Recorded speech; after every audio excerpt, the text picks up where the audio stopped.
नमस्ते विद्यार्थी भाई बहनों, अगाउना लेक्चरनी अंदर आपणे नामाना मूळ तत्वो भाग 1 एना प्रकरण 1 भागीदारी विषय प्रवेश एमां थोड़ीक आपणे शरूआत करी। थोड़ी प्रास्ताविक चर्चा करी, भागीदारीना अर्थ अने लक्षणोनी आपणे चर्चा करी, भागीदारी करारनामानी आपणे चर्चा करी, 1932 ना भारतीय भागीदारी पेढीना कायदानी जोगवाईओनी आपणे चर्चा करी। त्यार पछी एक महत्वना मुद्दानी आपणे शरूआत करी। भागीदारोनो मूडी खातो राखवानी बे पद्धति, एक अस्थिर के हंगामी मूडीनी पद्धति अने बीजी स्थिर के कायमी मूडीनी पद्धति। एमां आपणे भागीदारोना अस्थिर मूडीनी पद्धतिमां भागीदारोना मूडी खातानी नमूना सह चर्चा करी। त्यार पछी आपणे स्थिर मूडीनी पद्धतिनी शरूआत करी। स्थिर मूडीनी पद्धतिमां भागीदारोना चालू खातो अने भागीदारोनो मूडी खातो एम बे प्रकारनो खातो बनाववामां आवे छे। एनी अंदर भागीदारोना चालू खातो केवी रीते बनावाय एवं कई कई विगतो नोंधाय एनी आपणे नमूना सह चर्चा करी। त्यार पछी हवे आपणे नवा मुद्दा तरफ आगळ जईए तो भागीदारो स्थिर मूडीनी पद्धति अपनावता होय के अस्थिर मूडीनी पद्धति अपनावता होय तो एमां एक नवुं खातुं बनाववामां आवे छे जेने कहेवामां आवे छे नफा नुकसान फाळवणी खातुं। अंग्रेजीनी अंदर प्रॉफिट लॉस एप्रोप्रिएशन अकाउंट। तो नफा नुकसान फाळवणी खातुं ए आपणा माटे एक नवुं खातुं छे। तो एनी पहेला थोड़ी शाब्दिक शरूआत करूं, चर्चा करूं, पछी आपणे एना नमूनानी चर्चा करीशुं। तो अगाऊ आपणे धोरण 11 ની અંદર पेढ़ीना वार्षिक हिसाबोनी चर्चा करी। वैयक्तिक मालिकीनी पेढ़ीना संदर्भे व्यापार खातुं बनाववामां आवे छे, नफा नुकसान खातुं बनाववामां आवे छे अने पाकું શરૂ बनाववामां आवे छे। हवे धोरण 12 ની અંદર भाग 1 ની અંદર आपणे भागीदारीना संदर्भमां अभ्यास करी रह्या छीए। तो ज्यारे चेप्टर नंबर 2 आपणे भणीशुं तो चेप्टर नंबर 2 भागीदारी पेढ़ीना वार्षिक हिसाबो अथवा भागीदारी पेढ़ीना नाणाकीय पत्रको। तो एना वार्षिक हिसाबो ज्यारे बनावीए त्यारे आ खातुं बनाववामां आवे छे। એટલે આપણા માટે આ ધોરણ 12 ની અંદર એક નવું ખાતું છે, નફા નુકસાન ફાળવણી ખાતું। તો વિદ્યાર્થી મિત્રો, જ્યારે ભાગીદારી પેઢી વાર્ષિક હિસાબો હિસાબી વર્ષના અંતે તૈયાર કરે ત્યારે સૌથી પહેલા વ્યાપાર ખાતું બનાવે છે, પછી નફા નુકસાન ખાતું બનાવે છે અને ત્યાર પછી ત્રીજા નંબરમાં નફા નુકસાન ફાળવણી ખાતું બનાવવામાં આવે છે। અને નફા નુકસાન ફાળવણી ખાતું તૈયાર કર્યા પછી જો અસ્થિર મૂડીની પદ્ધતિ હોય તો ફક્ત ભાગીદારોનું મૂડી ખાતું અને જો સ્થિર મૂડીની પદ્ધતિ ભાગીદારો અપનાવતા હોય तो भागीदारोनो चालू खातो अने भागीदारोनो मूडी खातो एम बे प्रकारनो खातो बनाववामां आवे छे अने छेल्ले पाकું સરવૈયું तैयार करवामां आवे छे। आ प्रमाणे चेप्टर नंबर 2 ની અંદર भागीदारी पेढ़ीना वार्षिक हिसाबो आ प्रमाणे तैयार करवामां आवे छे। तो नफा नुकसान फाळवणी खातुं एनी थोड़ीक आपणे चर्चा करीए। बहु महत्वना मुद्दानी आपणे चर्चा करी रह्या छीए विद्यार्थी मित्रों। એટલે નોટની અંદર જરૂરી મુદ્દાઓની નોંધ કરશો। તો નફા નુકસાન ફાળવણી ખાતું પ્રોફિટ લોસ એપ્રોપ્રિએશન અકાઉન્ટ। તો એનો પહેલો મુદ્દો કે નફા નુકસાન ખાતું બનાવ્યા પછી નફા નુકસાન ફાળવણી ખાતું તૈયાર કરવામાં આવે છે। बीजो मुद्दो कि नफा नुकसान फाळवणी खातुं ए नफा नुकसान खातानो ज एक भाग छे। बराबर समझो विद्यार्थी भाई बहन के नफा नुकसान फाळवणी खातुं ए नफा નફા નુકસાન ખાતાનો જ એક ભાગ છે. ત્રીજો મુદ્દો કે નફા નુકસાન ફાળવણી ખાતું તૈયાર કરવું ફરજિયાત નથી, મરજિયાત છે. જો ભાગીદારો અને પેઢી વચ્ચે થયેલા વ્યવહારો અલગ દર્શાવવા માંગતા હોય તો જ નફા નુકસાન ફાળવણી ખાતું બનાવવામાં આવે છે. એટલે કે આ નફા નુકસાન ફાળવણી ખાતાની અંદર પેઢી અને ભાગીદારો વચ્ચે થયેલા વ્યવહારો અલગ દર્શાવવા માટે નફા નુકસાન ફાળવણી ખાતું તૈયાર કરવામાં આવે છે. નફા નુકસાન ફાળવણી ખાતું તૈયાર કરવું ફરજિયાત નથી. જો ભાગીદારી પેઢી નફા નુકસાન ફાળવણી ખાતું તૈયાર કરતી ન હોય તો પેઢી અને ભાગીદારો વચ્ચે થયેલા વ્યવહારો નફા નુકસાન ખાતામાં દર્શાવે. પરંતુ જો પેઢી નફા નુકસાન ફાળવણી ખાતું તૈયાર કરતી હોય તો પેઢી અને ભાગીદારો વચ્ચે વર્ષ દરમિયાન થયેલા વ્યવહારો અલગ દર્શાવવા માટે આ નફા નુકસાન ફાળવણી ખાતું તૈયાર કરવામાં આવે છે.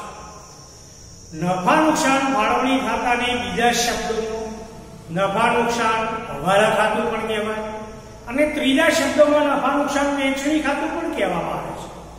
નફા નુકસાન હવાલા ખાતું અને નફા નુકસાન વહેંચણી ખાતું બીજા બે નામથી આ નફા નુકસાન ફાળવણી ખાતાને ઓળખવામાં આવે છે. નફા નુકસાન ફાળવણી ખાતાની અંદર ભાગીદારો વચ્ચે થયેલો નફો કે ખોટ વહેંચવામાં આવે છે. નફા નુકસાન વહેંચણીના પ્રમાણ. નફા નુકસાન ફાળવણી ખાતું એ પેઢીનું ખાતું છે. બરાબર યાદ રાખજો વિદ્યાર્થીઓ કે નફા નુકસાન ફાળવણી ખાતું એ પેઢીનું ખાતું છે. એટલે આપણે પેઢીને નજર સમક્ષ રાખશું, પેઢીની દ્રષ્ટિએ વિચાર કરીશું કે નફા નુકસાન ફાળવણી ખાતામાં શું શું લખાય. તો નફા નુકસાન ફાળવણી ખાતાની અંદર નફા નુકસાન ખાતાનો ચોખ્ખો નફો કે ચોખ્ખી ખોટ દર્શાવવામાં આવે છે. ત્યાર પછી પેઢી અને ભાગીદારો વચ્ચે થયેલા વ્યવહારો દર્શાવવામાં આવે છે. તો પેઢી વચ્ચે થયેલા વ્યવહારો કયા કયા? તો અગાઉ આપણે અસ્થિર મૂડીની પદ્ધતિ અને સ્થિર મૂડીની પદ્ધતિમાં ચર્ચા કરી કે મૂડી પરનું વ્યાજ, ઉપાડ પરનું વ્યાજ, ભાગીદારોનો પગાર, ભાગીદારનું બોનસ, ભાગીદારનું કમિશન કે મહેનતાણું, ભાગીદારના ચાલુ ખાતાની ઉધાર બાકીનું વ્યાજ, ભાગીદારના ચાલુ ખાતાની જમા બાકીનું વ્યાજ. તો આ પેઢી અને ભાગીદારો વચ્ચે થયેલા આવા વ્યવહારો આ નફા નુકસાન ફાળવણી ખાતામાં દર્શાવવામાં આવે છે. મહત્વનો મુદ્દો વિદ્યાર્થી ભાઈઓ કે નફા નુકસાન ફાળવણી ખાતામાં જ્યારે આપણે પેઢી અને ભાગીદારો વચ્ચે થયેલા વ્યવહારો નોંધીએ તો એમાં ભાગીદારનું નામ ફરજિયાતપણે દર્શાવવામાં આવે છે. અહીંયા આપણે પહેલા લેક્ચરથી બે ભાગીદારોનું ઉદાહરણ લીધું, ભાગીદાર એ, ભાગીદાર બી. તો આપણે એ અને બી ભાગીદારના સંદર્ભમાં આ નફા નુકસાન ફાળવણી ખાતું ભણી રહ્યા છીએ. તો આ નફા નુકસાન ફાળવણી ખાતાની અંદર પેઢી અને ભાગીદારો વચ્ચે થયેલા વ્યવહારોમાં ભાગીદાર એના નામનો ઉલ્લેખ થાય, બી સાથેનો વ્યવહાર હોય તો બીના નામનો ઉલ્લેખ કરવામાં આવે છે. બંને ભાગીદારોના સાથેનો વ્યવહાર હોય તો બંને ભાગીદારનું નામ દર્શાવવામાં આવે છે. હવે વિદ્યાર્થી મિત્રો આપણને પ્રશ્ન કે નફા નુકસાન ફાળવણી ખાતામાં ઉધાર બાજુ કયા વ્યવહારો લખાય અને નફા નુકસાન ફાળવણી ખાતાની જમા બાજુ કયા વ્યવહારો લખાય? તો એક જ બાબત યાદ રાખવાની એટલે આપણો કન્સેપ્ટ ક્લિયર થઈ જાય કે નફા નુકસાન ફાળવણી ખાતાની ઉધાર બાજુ પેઢી માટે જે ખર્ચ તે ઉધાર બાજુ દર્શાવે. ફરીથી નોંધી લેજો વિદ્યાર્થી મિત્રો કે નફા નુકસાન ફાળવણી ખાતાની ઉધાર બાજુ પેઢીના ખર્ચા નોંધવામાં આવે છે. કયા કયા પેઢીના ખર્ચા? તો મૂડી પરનું વ્યાજ પેઢી માટે ખર્ચ ગણાય, ભાગીદારનો પગાર, બોનસ, કમિશન કે મહેનતાણું પેઢી માટે ખર્ચ કહેવાય, ભાગીદારના ચાલુ ખાતાની જમા બાકીનું વ્યાજ પેઢી માટે ખર્ચ કહેવાય. તો આ પેઢી માટેના ખર્ચા નફા નુકસાન ફાળવણી ખાતાની ઉધાર બાજુ દર્શાવવામાં આવે છે. હવે ખ્યાલ આવી જાય કે નફા નુકસાન ફાળવણી ખાતાની જમા બાજુ કયા વ્યવહાર થાય? તો પેઢી માટે જે આવકો હોય એ નફા નુકસાન ફાળવણી ખાતાની જમા બાજુ દર્શાવવામાં આવે છે. તો કઈ કઈ આવકો? એક, ઉપાડ પરનું વ્યાજ પેઢી માટે આવક કહેવાય. તો જો અસ્થિર મૂડીની પદ્ધતિ ભાગીદારો અપનાવતા હોય તો નફા નુકસાન ફાળવણી ખાતાની જમા બાજુ માત્ર એક જ આવક આવશે, પેઢીની આવક, ઉપાડ પરનું વ્યાજ. તો ઉપાડ પરનું વ્યાજ પેઢી માટે આવક કહેવાય. માટે નફા નુકસાન ફાળવણી ખાતાની જમા બાજુ લગાય. અને જો ભાગીદારો સ્થિર મૂડીની પદ્ધતિ અપનાવતા હોય તો બે આવકો આવશે, એક ઉપાડ પરનું વ્યાજ અને બીજી આવક કોઈ પણ ભાગીદારના ચાલુ ખાતાની ઉધાર બાકીનું વ્યાજ. તો ચાલુ ખાતાની ઉધાર બાકીનું વ્યાજ પેઢી માટે આવક કહેવાય અને ભાગીદાર માટે ખર્ચ કહેવાય. માટે ચાલુ ખાતાની ઉધાર બાકીનું વ્યાજ નફા નુકસાન ફાળવણી ખાતાની જમા બાજુ લખવામાં આવે છે. ફરીથી વિદ્યાર્થી મિત્રો, પેઢી માટે જે ખર્ચ હોય તે ઉધાર બાજુ, પેઢી માટે જે આવક હોય તે જમા બાજુ. અને મહત્વનો એક નવો મુદ્દો, તો વિદ્યાર્થી ભાઈ બહેનો, ધોરણ 11 ની અંદર નામાના મૂળ તત્વો વિષયમાં તમે અનામત અને જોગવાઈનું ચેપ્ટર શીખીને આવ્યા. તો એમાં એક અનામત હતું સામાન્ય અનામત. તો સામાન્ય અનામત એ પેઢી માટે અનામત છે, નફામાંની અલગ ફાળવણી કરેલી રકમ છે. તો ધોરણ અને 11મા ધોરણમાં આપણે નફા નુકસાન ખાતેથી જોગવાઈ કરતા હતા, પણ હવે આપણે ધોરણ 12 ભણી રહ્યા છીએ. તો સામાન્ય અનામતની રકમની ફાળવણી નફા નુકસાન ફાળવણી ખાતેથી કરવામાં આવે છે. માટે પેઢી જો વર્ષના અંતે સામાન્ય અનામતની રકમની ફાળવણી કરતી હોય તો એનાથી નફામાં ઘટાડો થાય. માટે સામાન્ય અનામત પણ નફા નુકસાન ફાળવણી ખાતાની ઉધાર બાજુ દર્શાવવામાં આવે છે. અને એની બીજી અસર પાકા સરિયામાં મૂડી દેવા બાજુ આપવામાં આવે છે. આ રીતે નફા નુકસાન ફાળવણી ખાતામાં ઉધાર બાજુ પેઢીના ખર્ચા, જમા બાજુ પેઢીની આવકો દર્શાવાય. ત્યાર પછી સરવાળા કરી અને વર્ષના અંતે પેઢીનો નફો કે ખોટ નક્કી કરવામાં આવે છે.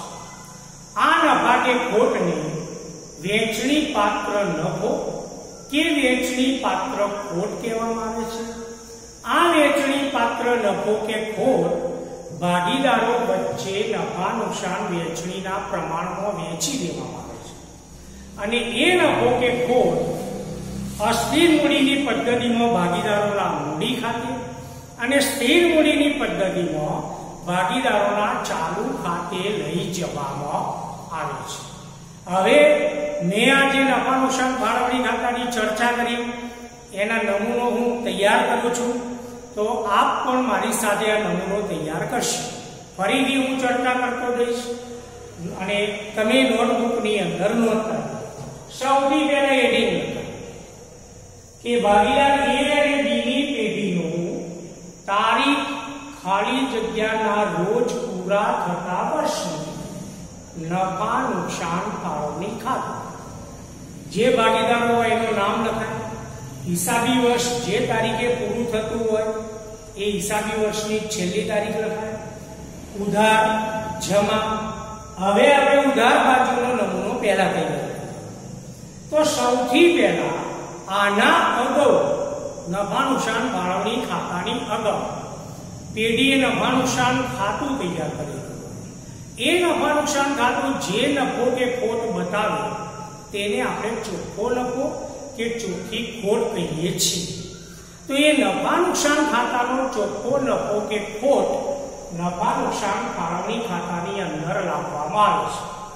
જો નફા નુકસાન ખાતું ચોખ્ખો નફો બતાવે તો નફા નુકસાન ખાતાની ઉધાર બાજુનો ચોખ્ખો નફો નફા નુકસાન ફાળવણી ખાતાની જમા બાજુ લખવામાં આવે છે.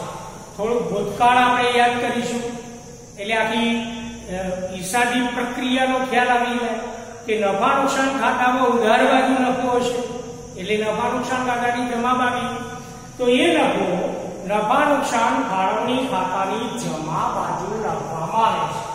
માટે સૌથી પહેલા નફા નુકસાન ફાળવણી ખાતાની જમા બાજુ ચોખ્ખો નફો, અને આપણે ઉલ્લેખ કરીશું કે નફા નુકસાન ખાતેથી લાવ્યા જે નફો હોય તે.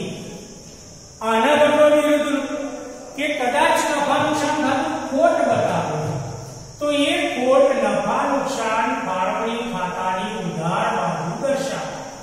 ચોખ્ખી ખોટ નફા નુકસાન ખાતેથી લાવ્યા એટલે સૌથી પહેલા નફા નુકસાન ખાતાનો ચોખ્ખો નફો જમા બાજુ અને ચોખ્ખી ખોટ ઉધાર બાજુ. આ બે પરિણામ કોઈ વર્ષે સાથે આવશે ને, કાં તો પેઢીએ નફો કર્યો છે અથવા પેઢીએ ખોટ કરી હોય તો ચોખ્ખો નફો જમા બાજુ અને ચોખ્ખી ખોટ ઉધાર બાજુ. ત્યાર પછી નફા નુકસાન ફાળવણી ખાતાની ઉધાર બાજુ પેઢીની દ્રષ્ટિએ જે ખર્ચ હોય તે લખાય. સૌથી પહેલો ખર્ચ મૂડી પર વ્યાજ. બરાબર યાદ રાખજો વિદ્યાર્થી મિત્રો કે મૂડી પરનું વ્યાજ પેઢી માટે ખર્ચ કહેવાય, ભાગીદાર માટે આવે. તો મૂડી પરનું વ્યાજ પેઢી માટે ખર્ચ. અગાઉ આપણે ભણી ગયા કે જો પેઢીએ કરારનામું કર્યું હોય તો કરારની અંદર મૂડી પરના વ્યાજનો ઉલ્લેખ કર્યો હોય તો જેટલા ટકા લેખે ઉલ્લેખ કર્યો હોય એટલા ટકા લેખે વ્યાજ ભરવામાં આવે છે. પરંતુ જો પેઢીએ કરાર ન કર્યો હોય તો આપણે શીખી ગયા કે 1932 ના કાયદાની જોગવાઈ મુજબ કોઈ પણ ભાગીદારને મૂડી પર વ્યાજ ચૂકવવામાં આવતું નથી. તો મૂડી પરનું વ્યાજ પેઢી માટે ખર્ચ છે, માટે ફાળવણી ખાતાની ઉધાર બાજુ. હવે આપણે ભાગીદારના નામનો ઉલ્લેખ કરીશું. A નું વ્યાજ અંદરના ખાનામાં, B નું વ્યાજ અંદરના ખાનામાં અને ટોટલ વ્યાજ બહારના. મૂડી પરનું વ્યાજ પેઢી માટે ખર્ચ. આપણે અગાઉ ભણી ગયા કે મૂડી પરનું વ્યાજ પેઢી માટે ખર્ચ પણ ભાગીદાર માટે આવે. માટે અસ્થિર મૂડીમાં મૂડી પરનું વ્યાજ મૂડી ખાતાની જમા બાજુ અને સ્થિર મૂડીની પદ્ધતિમાં ભાગીદારના ચાલુ ખાતાની જમા બાજુ દર્શાવે. બીજો ખર્ચ આવ્યો ભાગીદારનો પગાર. ધારો કે એને પગાર આપવામાં આવે છે તો આપણે શબ્દ લખશું એનો પગાર અથવા પગાર ખાતે 1. તો એનો પગાર પેઢી માટે ખર્ચ કહેવાય, માટે ફાળવણી ખાતાની ઉધાર બાજુ.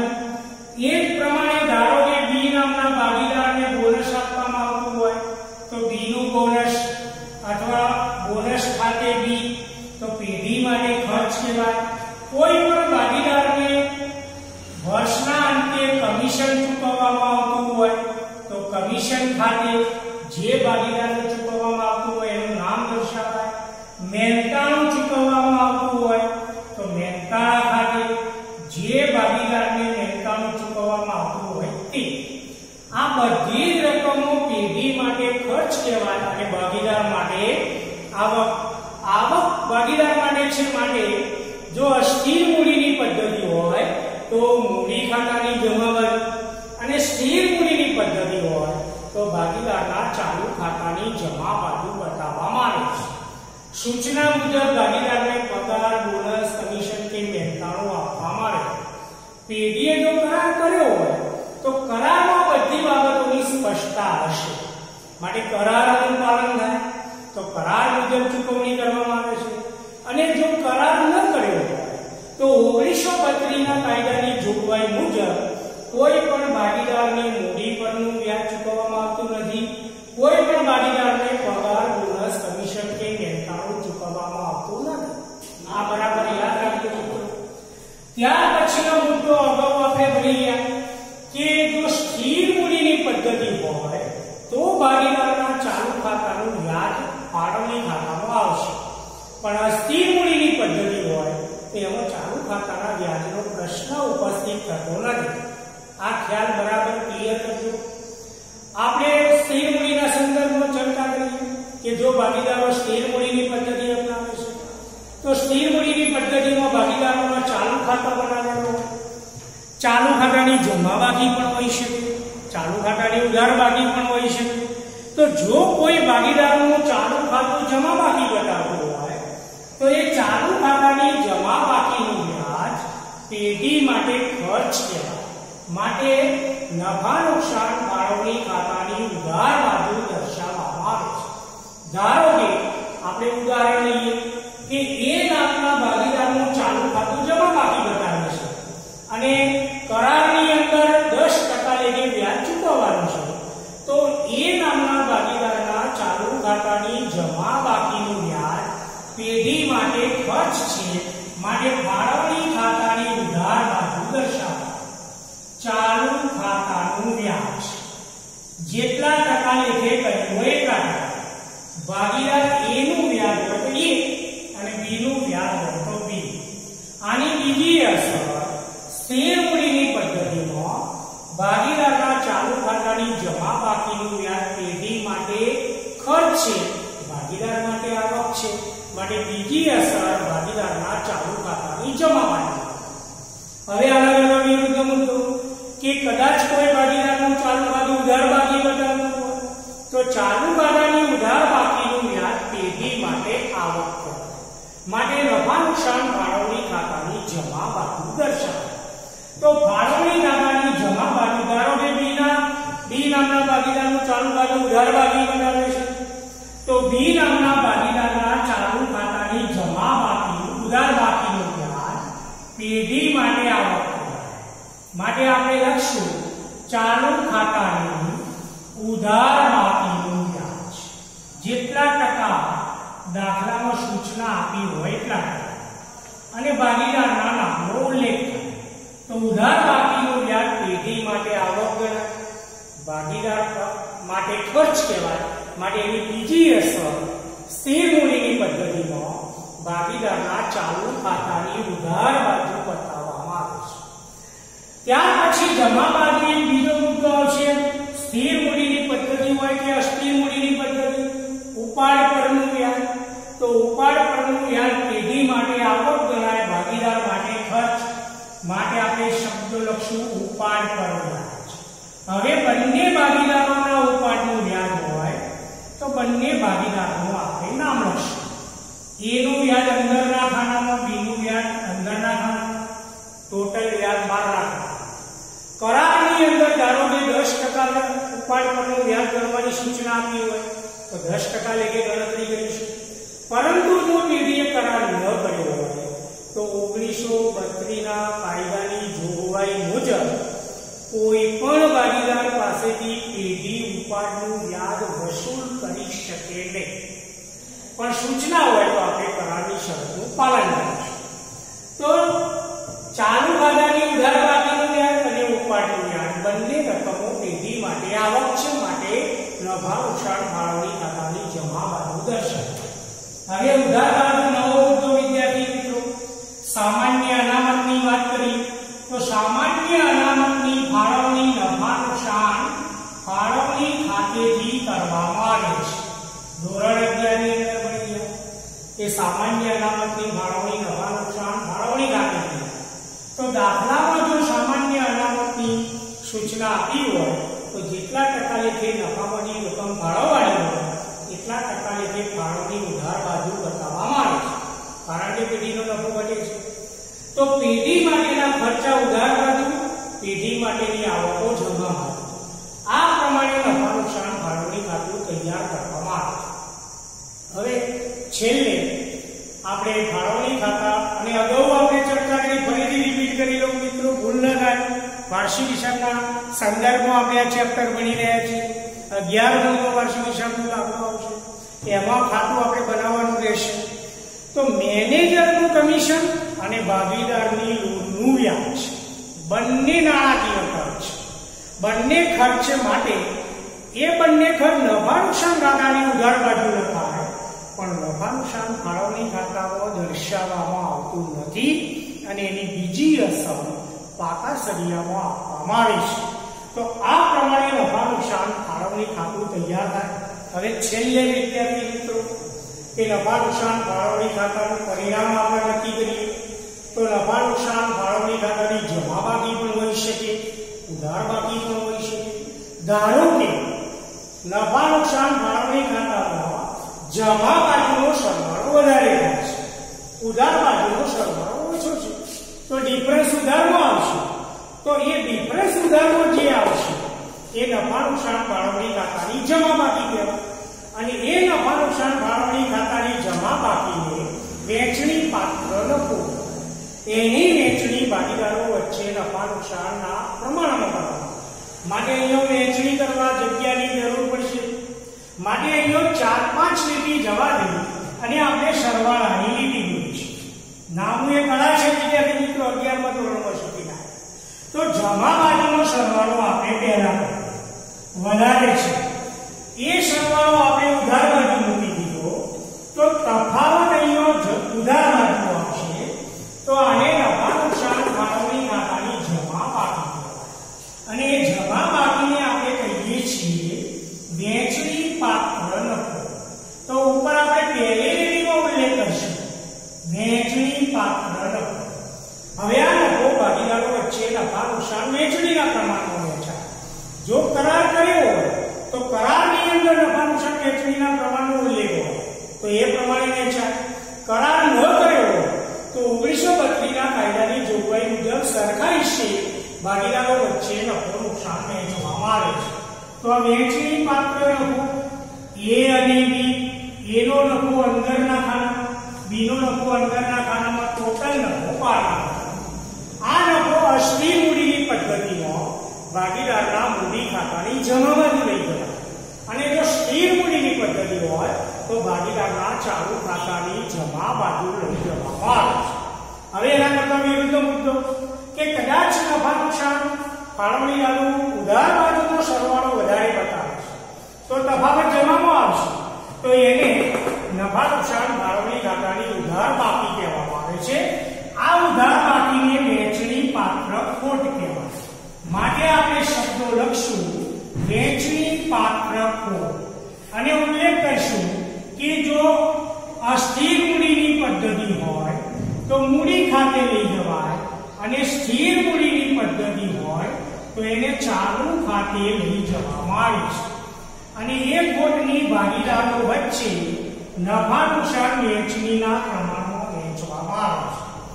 આ નફો કે ખોટ અસ્થિર મૂડીમાં મૂડી ખાતે અને સ્થિર મૂડીની પદ્ધતિમાં ચાલુ ખાતે લઈ જવાય. હવે આ ખોટની બીજી અસર અસ્થિર મૂડીમાં ભાગીદારના મૂડી ખાતાની ઉધાર બાજુ અને સ્થિર મૂડીની પદ્ધતિમાં ભાગીદારના ચાલુ ખાતાની ઉધાર બાજુ લઈ જવામાં આવે છે. તો આ પ્રમાણે વિદ્યાર્થી મિત્રો એ નફા નુકસાન ફાળવણી ખાતું તૈયાર કરવામાં આવે છે. મેં ચર્ચા કરી પુસ્તકની અંદર સરસ રીતે નમૂનો આપેલો છે, અભ્યાસ કરજો. આપણે ભાગીદારના મૂડી ખાતા, ચાલુ ખાતા, નફા નુકસાન ફાળવણી ખાતાની ચર્ચા કરી. હવે આપણે ધીરે ધીરે એક્ઝામ્પલ તરફ જઈશું. તો મિત્રો કેલ્ક્યુલેટર તૈયાર રાખજો. હું પણ કેલ્ક્યુલેટરનો ઉપયોગ કરીશ કારણ કે બધી ગણતરીઓ આપણે મૌખિક કરી શકતા નથી. નોટબુક અને કેલ્ક્યુલેટર તૈયાર રાખશો, નમૂનાનો ગહનતાપૂર્વક અભ્યાસ કરશો અને પુનરાવર્તન કરશો જેથી કરી અને આપણે સરળતાથી નફા નુકસાન ફાળવણી ખાતું તૈયાર કરી શકીએ. ધન્યવાદ. કોઈ સૂચન હોય તો મોકલજો. વિદ્યાર્થી મિત્રો અને વાલીઓને પણ વિનંતી કે બધા શિક્ષકશ્રીઓ વિડીયો ઉતારે છે, મહેનત કરે છે, તો આપણા વિદ્યાર્થીને વિડીયો જોવા માટેની તક આપજો, મોબાઈલની વ્યવસ્થા પૂરી પાડજો. શાળા પોતાની રીતે પ્રયત્ન કરે છે તો આપની પણ થોડી ફરજ છે, આપ પણ સહકાર આપશો. ખૂબ ખૂબ ધન્યવાદ.